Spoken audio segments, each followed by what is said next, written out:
hawwiisheen sin jechaa ture ishee kana. Joon jedhama. Aadaan keenya kan caafin nu watiin garaan nu watiin.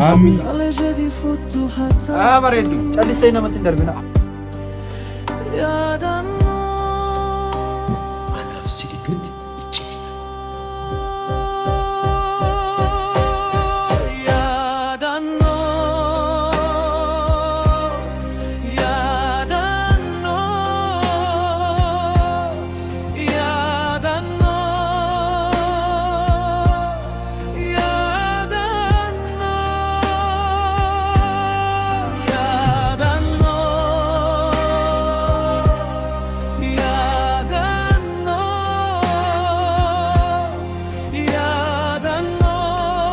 Maal taatee rakkoo jira?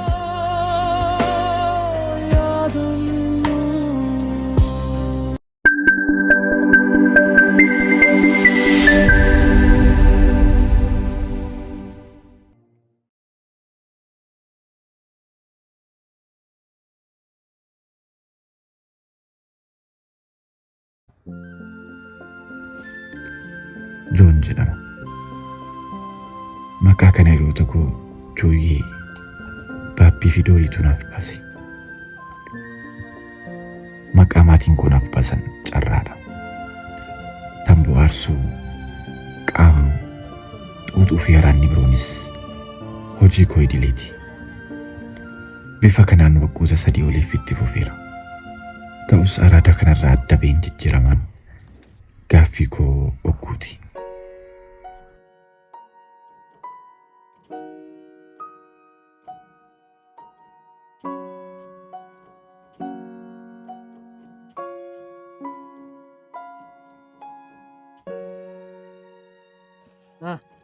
Isaan kun hiriyoota kooti.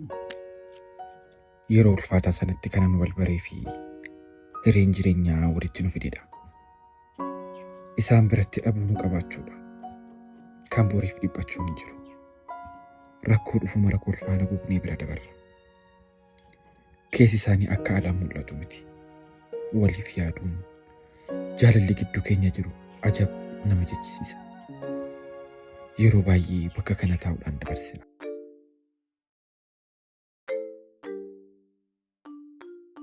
Waaw! Lan talatti kan akkasiin bareedu. Bareeddu.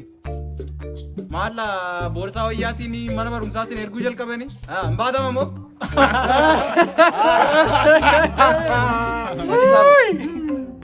Callisee namatti hin darbina. As ilaalte nan deema. Taayibu. Maal siin goote amma? Maal siin goote mana barumsaa deemti?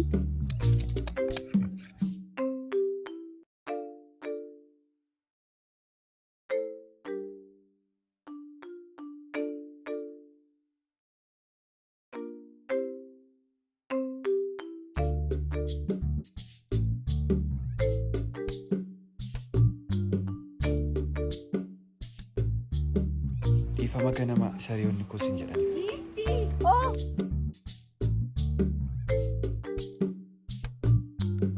Giftii.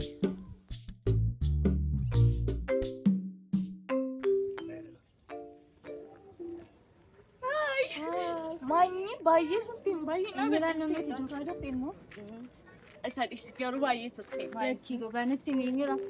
Ay ijoollee wayitu sila waan itti dubbatanii turanii isa dhifaan gaafachuu fedhe. Garuu baay'ee turte. Maanni qormaata qabdu ture. Maal oliif qormaata irra qoramne jira baay'ee cimaa ture. Ay saayitaati kan keenya immoo jechuudha. Assaayimentiin nu kenneen achi ulfaate amma irra iyyuu jilbeenfanneen ture kutaa keessa. Haala kan godhuun beeku boorfaa yoon hojjedhee malee. Ay.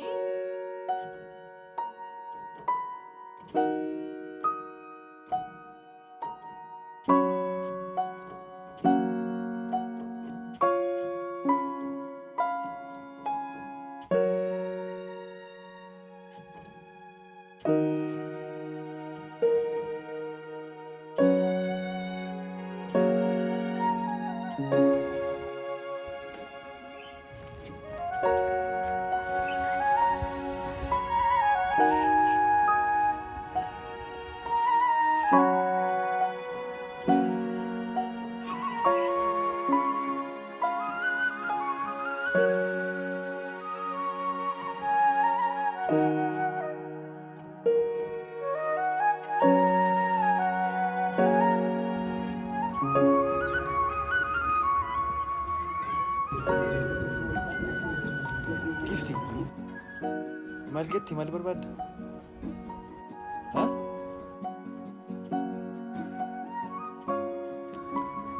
Qalama barbaadda yoo ta'e osoo hin dhufaa jiruun daandiirraa lafa argi. Kan kee yoo ta'e fudhadhu. Kan koodha. Galatoomii.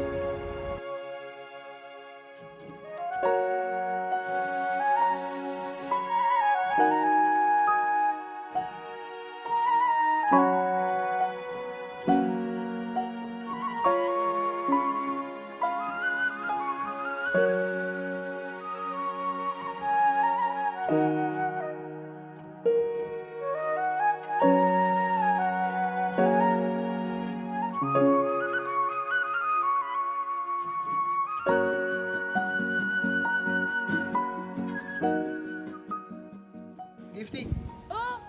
Akka?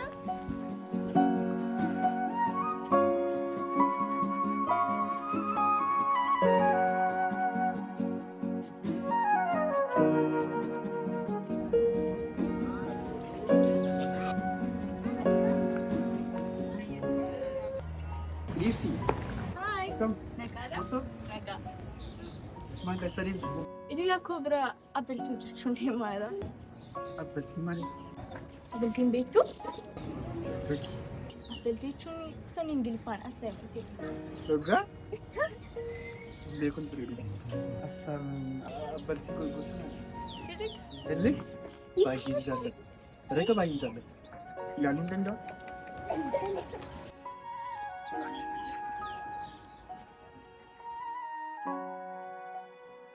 Kun baay'ee salphaadha. Kun akkana shorbaa hin faatu.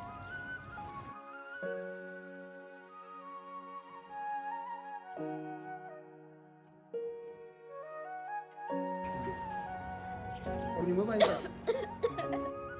Keessan.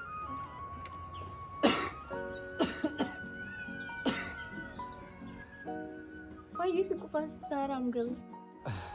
Akka inni miidhaa qabu beektu moo nama beektu? Sirriittan beeka. Waan si dhibu qabiyyeewwan gurguddoo tamboon qabu. Taariif kaarboon monoksaayididha. Nikootinii parsantii 8 hanga 20 tamboon qabu keessaa miiligiraama 1 hanga 2 qaamni keenya absorbii godha. Egaa kana fakkaata baay'een tamboo. Garuu Kan biraa wanta hin irraanfanne. Addunyaa kanarraa parsantii 85 ol dhibee kaanserii sombaatiin kan isaan saaxilamaniif sababa tambooti. itu miidhaa isaa kana beektu maaliif hin dhiistu? Tasumaa dhiisuu hin danda'u. Maaliif sabar? Yeroo kanatti wanti rakkoo kun irraanfachiisu yoo jiraate tamboo kufu. Rakkoo maali? Isa yeroo biraan sitti himu.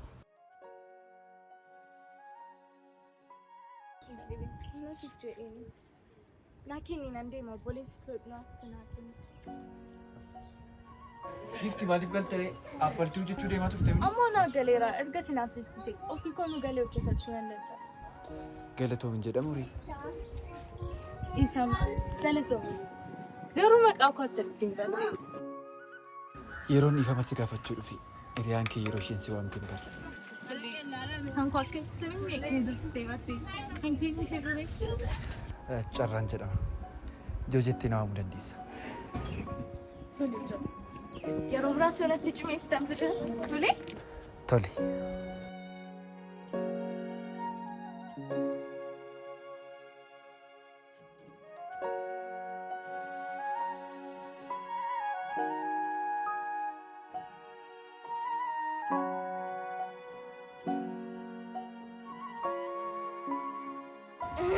Itu miidhaa isaa kana beektu maaliif hin dhiistu? Tasumaan dha. Inni sabar. Inni sabar. Eeyyee nan danda'u.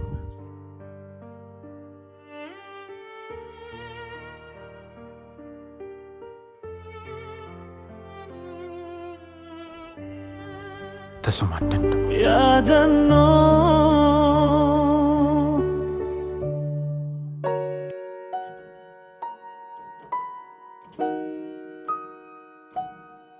يا رب ندعي كيان ندعي آجان كنيا بو ملكيسي كنجاتين نوتين سكران نوتين كنجابسين نوتين سكان بينا سكان موسى بيك يا ربي آمين آمين آمين انت اللي تكبرس كوتو ينو نبدي انجرو كافني دفو جيفتين سبر بعد دفتي تيجين ينو جيفتي أنا دا جيفتين وليس مو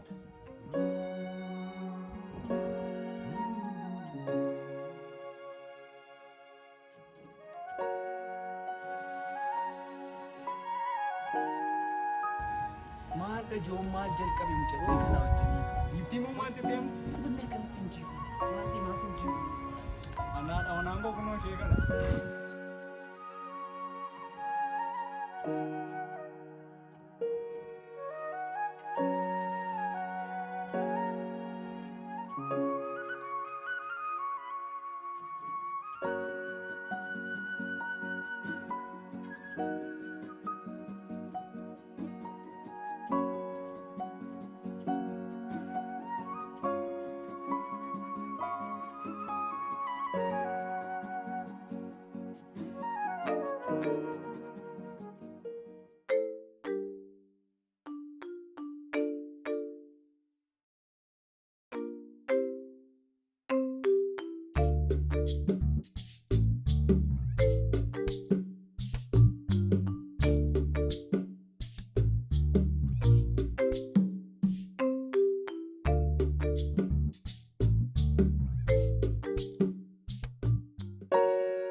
أنا نودا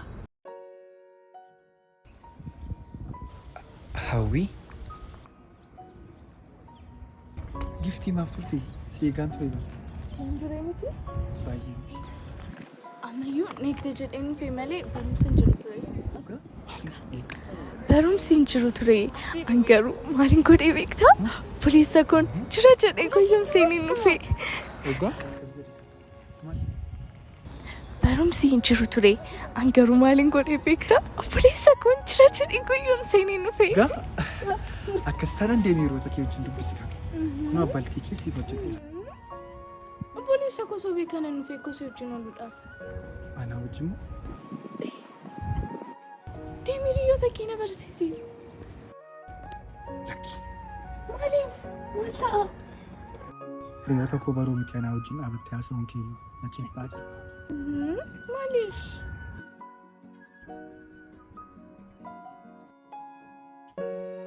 إيفا وجوانا كينا ما كوباري نورو نمارو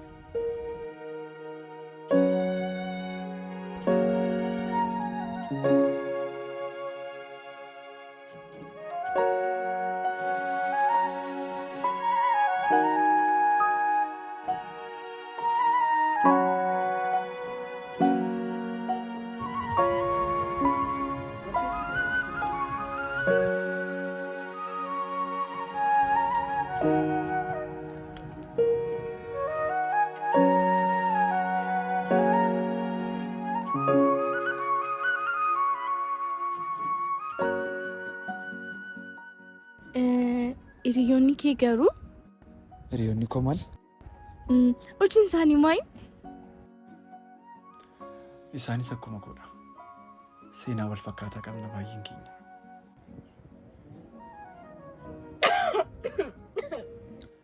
Ifama.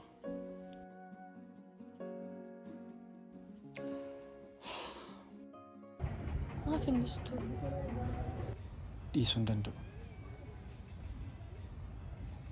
Was gaafadhu? Akkamittiin garaa laadaa kanatti filte? Seenaan isaa baay'ee dheeraadha. Waggaa 3 dura ani mooraa yuunivarsiitii muummee fiiziksiin barataa waggaa 2ffaa ta'ee shamaraa Hawwii jedhamtu waliin jaalallee eegale. Hawwiin baay'ee kan miidhagduuf qalbii namaa hawwattu turte. Ani barataa qaxalee fi xiyyeeffannaa guddaan barnoota koo hordofuun ture. Waggaa tokkoffaatti qabxii waliigalaa 3.9 fiduunis gara waggaa 2ffaatti ce'e. Mooraa yuunivarsiitichaattis barattootaa fi barsiisota dabalatee jaalalaa fi kabaja gaariin qaban ture. Waggaa 2ffaa eegaluuf torbeen tokko yeroo hafu Hawwii waliin walitti dhiyaachuu eegalle. Isheen barattuu daree koo turte. Waliin qayyabachuu, daree keessatti wal cina taa'uu, assaayimentii hojjechuu fi guyyaa guyyaan wal arguudhaan eegale. Kana malees oolmaa waliin dabarsuun daran walitti nu dhiyeesse. Anis yeroo muraasa gidduutti jaalala isheetiin booji'ame. Of qabu yaalus haal durii tokko malee jaalala isheetiin to'atame. Yeroo barnoota keenya xumurru akka waliin jiraannuu fi akka addaan hin baane waadaa waliif seenne. Kanumaan osoo jirru waggaa 2ffaa faayinaal egzaamii qoramuuf geenyee qophiirra osoo jirru ganamni abaaramaan tokko na mudate. Innis guyyaa naaf jaalalleen koo Hawwiin ija kootiin sassatu irraa na fageesse wiixata ture. Akkuma maleeffanne ganama daree seennee akka baaniin Hawwii waliin yeroo gaarii dabarsuuf gaaddisa yeroo hundaa jala teenyee qayyabannutti malle. Akkuma achi geenyeen Hawwii yaadaan badaa kolfi ishee jijjiirame. Maal taatee rakkoo jira? Afaan ishee akka saaqqatteen joo waa sitti himuu barbaadanaan jette. Anis tole maal ture jechuun miira naasuutiin ija ishee keessa laalaa ishee gaafadhe. Isheenis miira gaddaatiin guutamtee joo dhiifamaan ifate akka kanaan duraatti waliin turuu hin dandeenyu naan jette. Ani seeqaa Hawwii ani biraatti akkanaan jaalladhu hin qoosin jechuun miira ariitiin deebiseef. Lakki qoosaa miti. Hiriyummaa fi jaalalli keenyas har'aa kaasee dhaabachuu qaba. Hawwii, mucaasaa akka korojoo hedduu wajjin fuutee deemtu sana isarraa akka jettuufan si akeekkachiisa jira. Yoo ta'uu baate garuu atis ta'e innis ana bukkeetii koorsii 2 akka qabdan akka hin daganne. Na dhagaa jirta miti? Kun hin ta'u taanaan isa si bukkeetiin ana barsiisa. Si galeera kana qofaa miti. Lubbuudhaan jiraachuun isaayyuu kana booddee. Kun akka hin taane barbaadda taanaan immoo ammumaa kaasee wantan siin jedhe kana raawwadhu. Daqiiqaa kanaan kaastee isa bukkee deemuudhaan akka isan jaallanne kana booddee isa wajjin ta'uu akka hin dandeenye darbees jireenyi isin kaleessa dabarsitan sun diraamaa yookaan abjuu akka ta'e itti miidhagina qaba keeti. Kana gootu taanaan ati sakkuu dabalasa kaasee. Kun immoo anaaf si gidduutti iccitiidha. Dhageessee? Xumuree. Tole. Akkoon qabu fedha keessiin guuta. Garuu joon akka miidhamu hin barbaadu. Joonitti akka tibbuuti hin barbaadu. Waan hundumaafuu galatoo. Kan taaniif si akeekkachiisa.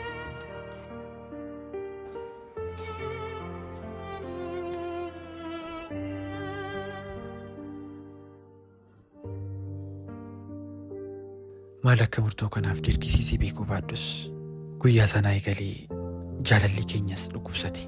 Irra deddeebi'ee maaliif akka murteessite gaafachuuf yaalus na ibsuu fayyamamtuun turre. guyyaatu natti dukkanaa'e. Waan qabee gaddisoo wallaale. Jiraachuu familiin namni na hubatus hin turre.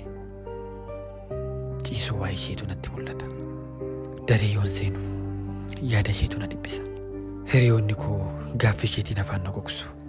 Akkasitti guyyoonni darbanii qormaataaf geenye. Anis barumsa kootti laafee qormaata qabxii gadaanaan fide. Aariirraan kan ka'e yeroo yerootti na dhukkubu eegale. Shamarranis barnootas jibbuun jalqabe. Yeroo itti aanu qabxii gadaanaa fiduudhaan mooraa yuunivarsiitii irraa ari'ame.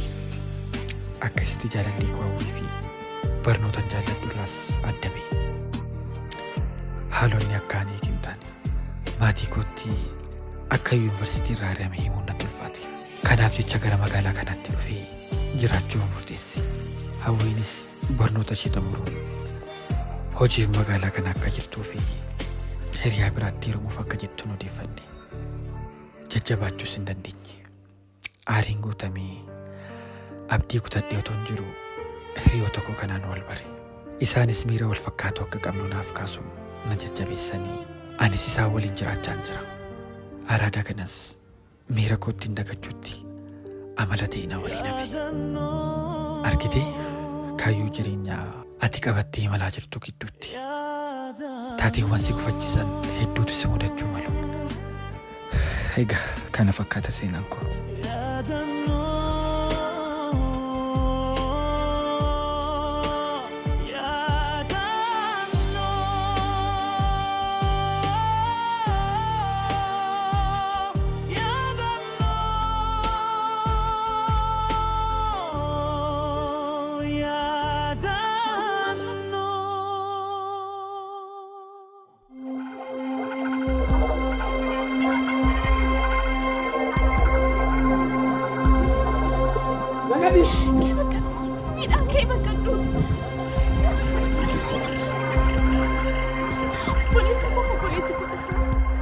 Hawwiin obboleettiikeedha.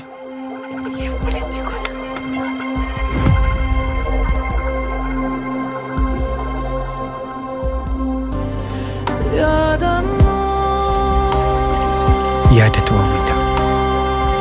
Hawwiitu gochata. Gochaatu ifaajita. Ifaajitu kaayyota. Kaayyootu abdiita. Abdiitu galmata. Galmatu boqonnaa ta'a. Boqonnaatu gammachuu ta'a. Gammachuutu aara galfii.